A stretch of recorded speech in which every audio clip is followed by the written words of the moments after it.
An implant denture, depending on if we want to call it fixed or supported.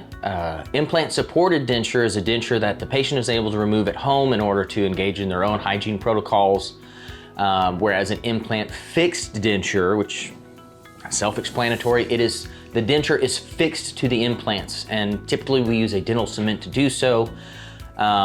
Without special tools in the dental chair or dental side of things, the denture is not removable on the patient's end. It would be more akin to if you were having a cap or a crown placed in your mouth, or as a standard implant, we have screw retention. With the mini implant, it is cement retention, and you can't take it out. If it comes out though, it's not a failure of the implant or the device. We just have to refresh the cement or dental adhesive that is used in placement. Simply put, an implant denture comes in two forms. One that you can take out in and out at will at home, and one that you can't. And if we are going to have it come out, typically I will take it out, and that's the gist of it. But both utilize your implants to give you the stability that you need and remove the denture glue from your life.